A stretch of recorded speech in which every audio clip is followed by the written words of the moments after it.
sidangnya Saiful Jamil, kita akan langsung tanya. Ini ada artikel, melalui artikel kita akan tanya. Artikel yang pertama, rumpifikasi untuk Bang Kasman.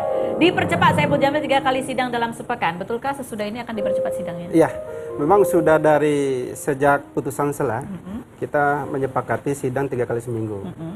Ya, sangat beruntung juga buat kami dan termasuk buat Bang Ipul ya, untuk mendapatkan kepastian hukum lebih cepat. Ya. Mudah-mudahan sebelum masuk bulan Ramadan, Bang Ipul sudah mendapatkan kepastian hukum. Baik, oke. Lanjut, artikel yang berikut kita tanya.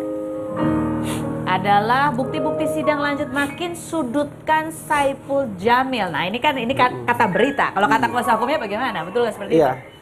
Dari 5 saksi, 1 ahli yang dihadirkan oleh pihak kejaksaan, kami merasa optimis ya. Karena memang dari bukti-bukti yang disampaikan oleh saksi dari kemarin itu kan hanya keterangan aja ya. Keterangan-keterangan itu pun kami mampu membantah dengan data. Nah, insya Allah di hari Senin tanggal 23 kami akan membantah dengan keterangan saksi. Kemarin kita hanya bisa counter dengan data yang ada. Oke, ini keterangan saksi yang apa yang dibantah dengan data? Datanya seperti apa?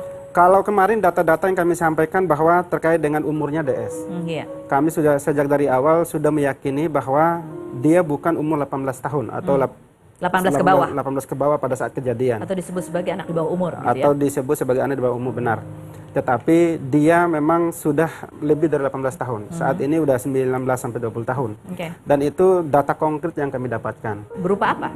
Ada akte, ada kartu keluarga, ada ijazah. Kita bisa merunut dari historis dia pendidikan seperti apa. Sehingga kami mengambil keputusan, kan kami juga sudah membuatkan laporan, ada 263 dan 266 KUHP, yaitu memasukkan keterangan bohong dalam akte otentik.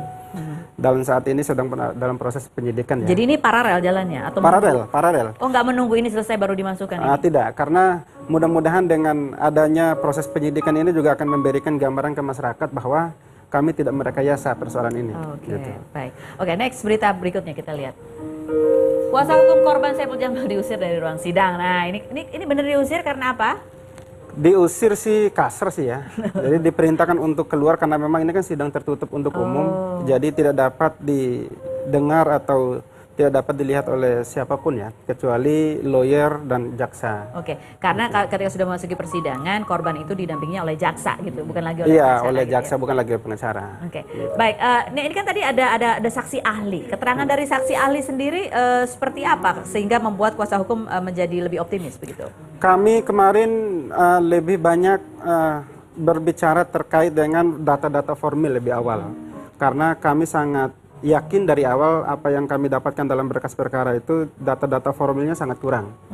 Sehingga kami mempertanyakan legalitas terkait dengan hasil labnya itu. Nah, hasil lab. Ini berkaitan dengan hasil lab ya? Karena kalau udah cacat prosedural, buat kami udah ada cacat. Gimana prosedur yang mana yang cacat? Cara pengambilan, orang yang melakukan pengambilan.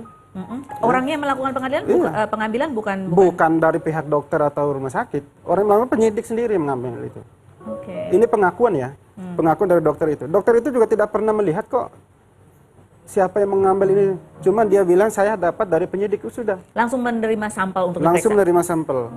Gitu. Dan terkait dengan kode-kode itu bukan kode-kode dari dokter. Kode-kode itu kode-kode yang disampaikan oleh penyidik katanya. Sehingga kami memprotes terkait tentang itu. Prosesnya ada yang tidak. Kalau dalam ilmu hukum itu kan tidak dalam tataran pada kesimpulan. Kami selalu berbicara hasilnya mana. Hasil itu harus diumumkan kepada kami. Seperti apa, dan kami bisa menilai dan bisa membaca. Apabila kami tidak bisa membaca itu kan berupa angka-angka ya. Ya tentunya kami seorang lawyer juga minimal tentang itu. Tetapi minimal kami bisa counter dengan ahli kami. Beliau kemarin bukan ahli forensik, bukan ahli dalam bidang visum. Beliau hanya ahli dalam lab. Jadi yang dihadirkan oleh pihak korban itu adalah ahli lab. Orang yang lakukan lab. Nah, kalau orang lakukan lab kan tidak bisa menyimpulkan bahwa ada telah terjadi perbuatan. Kalau orang dalam lab itu kan tidak bisa menyimpulkan bahwa DNA ini milik siapa.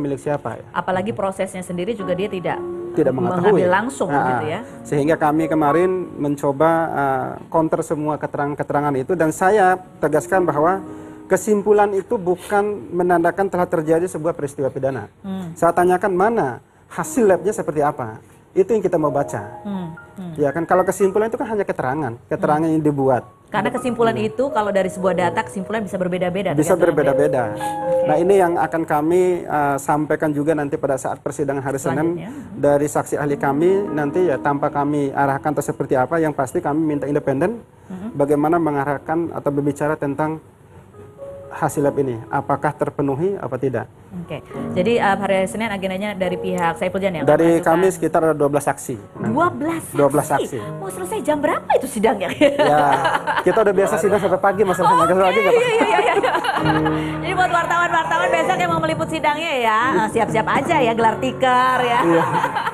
Oke, artikel berikutnya nih untuk kita sebut kuasa hukum Saiful Jamil mengaku punya calon kuasa hukum titik 2 Saiful Jamil mengaku punya calon istri.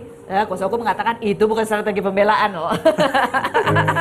Ini muncul soal tiba-tiba ada VT-nya, mau kita tampilin juga.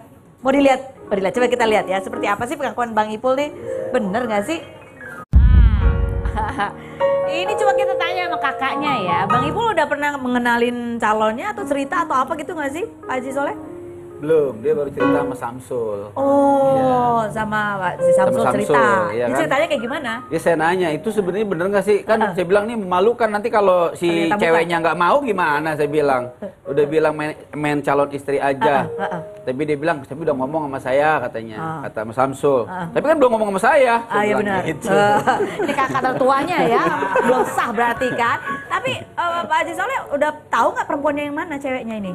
Pernah lihat waktu dulu kan, waktu DA 3 ya. Salah satu anak didiknya kan? Iya. Iya. Ya, pas saya lihat, pas sempat dia ada ketemuan. Ini. Iya, saya sempat kayaknya dia ada chemistry gitu kan, dari kelihatan Nah, saya. chemistry-nya tuh dari dua arah atau cuma dari Bang Ipul doang nih? Dari dua arah. Saya melihatnya dan saya juga merasakan kayaknya kalau memang benar Saiful dia nama dia, saya sih cocok. Oh. Gitu. Setuju ya. Penting ya keluarga ya, cocok juga Udah ya. ada cocok gitu kayaknya. Emang harus ditatar juga kalau mau jadi istrinya Bang Ipul? Itu mah bisa-bisa jadi aja. Diuji cintanya sih, bukan ceweknya. Oh, diuji cintanya ya. Sampai udah dibikinin lagu loh. Sambut setia. Tapi ini bukan strategi pembelaan dari kuasa hukum ya untuk menggiring opini gitu. Dalam sebuah bingkai masalah itu apapun yang ada di dalam itu bagian dari strategi. Tetapi strategi ini tidak masuk dalam pokok perkara. Tetapi minimal masyarakat Indonesia juga tahu bahwa Bang Ipul punya kekasih loh. Oh, oke. Jadi tidak dalam tanda kutip A, B, C, D, F, G yang isu-isu seperti ini. Saya memiliki keyakinan 100% bahwa Bang Ipul memiliki daya tarik sama perempuan ya. Oh iya kan ada. Tidak memiliki daya tarik Ada sama Dewi laki-laki. Persik, ada Virginia. Oke, pertanyaan terakhir yang mengenai masalah rumah nih Pak Haji Soleh. Kita belum nanya langsung nih sama keluarga. Nggak jadi dijual. Terus saya tawar-tawarin loh padahal. Saya batalkan. Kenapa? Ya karena memang kan isu yang berkembang kan malah jadi nggak bagus kan, bangkrut lah, apalah kan gitu ya. Padahal Itulah. karena ingin membuang kenangan buruk aja. Iya, tujuan kita itu. Tapi rumah yang lagi dibangun itu masih ada apa udah dijual juga itu? Insya Allah masih ada. Oh iya masih ada ya. Mobil. Insya Allah masih ada. Masih ada. Masih. Aduh, baru sih Aku mobil beli tadi kalau kemarin. yang dijual. Nggak ada dijual ya. Masih. Oke, baiklah. Jadi ini pengacara optimis ya. Kalau yang Awe menarik gugatannya itu bagaimana? Ya, di dalam kesempatan ini juga Kak, saya sampaikan terima kasih kepada pihak Awe dan keluarga besarnya yang sudah memiliki itikat baik untuk menarik laporannya terhadap Bang Ipul. Karena memang tidak terbukti, tidak ada peristiwa-peristiwa yang disampaikan. Berniat menuntut balik Awe? Tidak lah, kan dia udah minta maaf dan udah itikat Udah baik. minta maaf dan Ya. oke, baik. Kami juga, Bang Ipul juga kan orang yang pemaaf. Dari awal Bang Ipul tidak memiliki itikat untuk menuntut balik seseorang. Oke, tepuk tangan dulu dong buat Bang Kasman Sanaji dan Pak Haji Soleh. Terima kasih banyak sudah hadir untuk mengupdate perkembangan sidangnya. Nanti kita tunggu lagi, kan ini seminggu 3 kali. Berarti nanti seminggu 3 kali juga hadir di sini. Kita akan kembali lagi, jangan kemana-mana, tetap di Rumpi.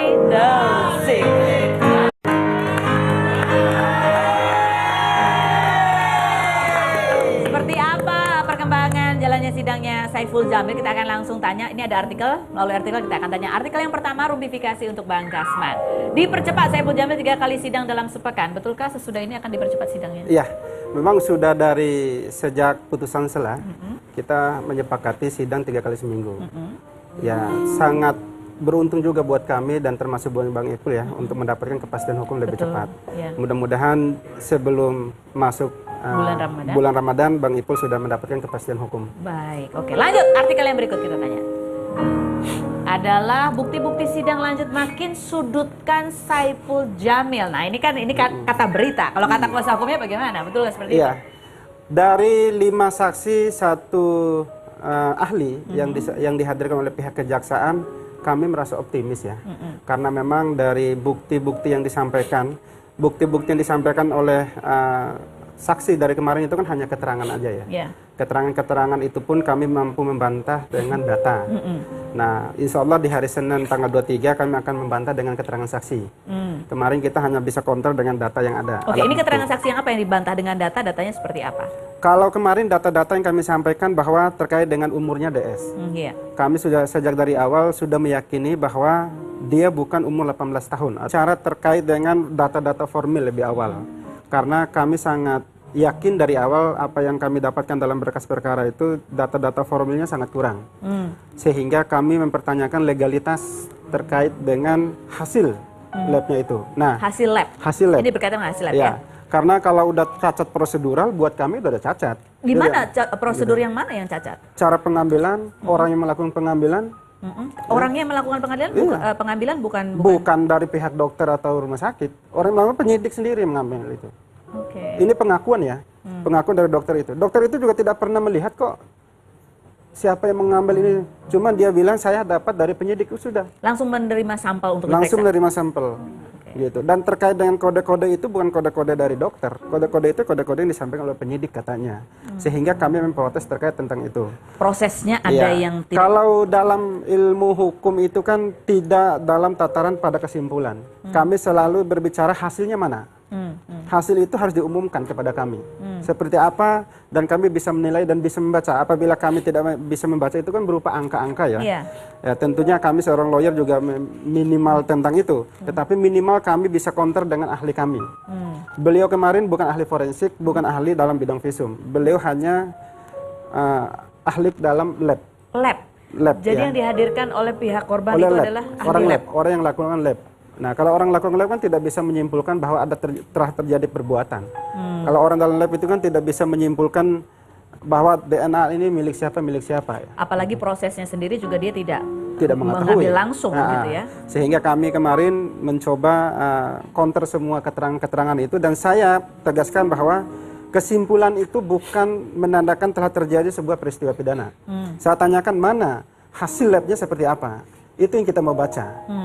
Ya kan kalau kesimpulan itu kan hanya keterangan yang dibuat. Karena kesimpulan itu kalau dari sebuah data kesimpulan bisa berbeda-beda. Bisa tergantung berbeda-beda. Nah ini yang akan kami sampaikan juga nanti pada saat persidangan hari Senin dari saksi ahli kami nanti ya tanpa kami arahkan atau seperti apa, yang pasti kami minta independen bagaimana mengarahkan atau berbicara tentang hasil lab ini apakah terpenuhi apa tidak. Oke. Jadi hari Senin agendanya dari pihak Saipul Jamil. Dari kami sekitar ada 12 saksi. 12 saksi. Mau selesai jam berapa itu sidangnya? Ya, kita udah biasa sidang sampai pagi masalahnya. Lagi nggak apa-apa. Iya. Jadi buat wartawan besok yang mau meliput sidangnya ya, siap-siap aja ya gelar tikar ya. Oke, artikel berikutnya nih untuk kita sebut kuasa hukum Saipul Jamil mengaku punya calon kuasa hukum titik 2 Saipul Jamil mengaku punya calon istri. Kuasa hukum mengatakan itu bukan strategi pembelaan loh. Atau 18 ke bawah. 18 ke bawah pada saat kejadian. Atau disebut sebagai anak di bawah umur gitu Atau ya. disebut sebagai anak di bawah umur, benar. Tetapi dia memang sudah lebih dari 18 tahun. Saat ini udah 19 sampai 20 tahun. Oke. Dan itu data konkret yang kami dapatkan. Berupa apa? Ada akte, ada kartu keluarga, ada ijazah. Kita bisa merunut dari historis dia pendidikan seperti apa, sehingga kami mengambil keputusan. Kan kami juga sudah membuatkan laporan, ada 263 dan 266 KUHP, yaitu memasukkan keterangan bohong dalam akte otentik. Dalam saat ini sedang dalam proses penyidikan ya. Jadi ini paralel jalannya atau Paralel. Oh, nggak menunggu ini selesai baru dimasukkan ini? Tidak, karena mudah-mudahan dengan adanya proses penyidikan ini juga akan memberikan gambaran ke masyarakat bahwa kami tidak merekayasa persoalan ini. Oke, Gitu. baik. Oke, next berita berikutnya kita lihat. Kuasa hukum korban Saipul Jamil diusir dari ruang sidang. Nah, ini benar diusir karena apa? Diusir sih kasar sih ya. Jadi diperintahkan untuk keluar karena memang ini kan sidang tertutup untuk umum. Jadi tidak dapat didengar atau tidak dapat dilihat oleh siapapun ya, kecuali lawyer dan jaksa. Oke, karena ketika sudah memasuki persidangan, korban itu didampinginya oleh jaksa gitu, bukan lagi oleh Iya, pengacara oleh gitu jaksa ya? bukan lagi oleh pengacara. Oke, baik. Ini kan tadi ada saksi ahli. Keterangan dari saksi ahli sendiri seperti apa sehingga membuat kuasa hukum menjadi lebih optimis begitu? Kami kemarin lebih banyak berbicara. Ini muncul soal tiba-tiba ada VT-nya mau kita tampilin juga. Mau dilihat? Coba kita lihat ya. Seperti apa sih pengakuan Bang Ipul nih? Bener nggak sih? Ini coba kita tanya sama kakaknya ya. Bang Ipul udah pernah mengenalin calonnya atau cerita atau apa gitu nggak sih, Pak Haji Soleh? Belum, dia baru cerita sama Samsul. Oh, sama Pak si Samsul Sama cerita. Samsul, iya Ini kan? ceritanya kayak gimana? Ya saya nanya, itu sebenarnya bener nggak sih? Kan saya bilang nih memalukan nanti kalau si Ternyata bukan. ceweknya nggak mau gimana, saya bilang. Udah bilang main calon istri aja. Tapi dia bilang, tapi udah ngomong sama saya katanya, kata Mas Samsul. Tapi kan belum ngomong sama saya. Saya Iya bilang benar. gitu. Ini kakak tertuanya ya, belum sah berarti kan. Tapi Pak Haji Soleh udah tahu nggak perempuannya yang mana ceweknya ini? Pernah lihat waktu dulu kan, waktu DA 3 ya. Salah satu anak didiknya kan? Iya. Iya, Iya, pas saya lihat, pas sempet dia ada ketemuan. Ini. Iya, saya sempat kayaknya dia ada chemistry gitu kan, dari kelihatan Nah, saya chemistry-nya tuh dari dua arah atau cuma dari Bang Ipul doang nih? dari dua arah.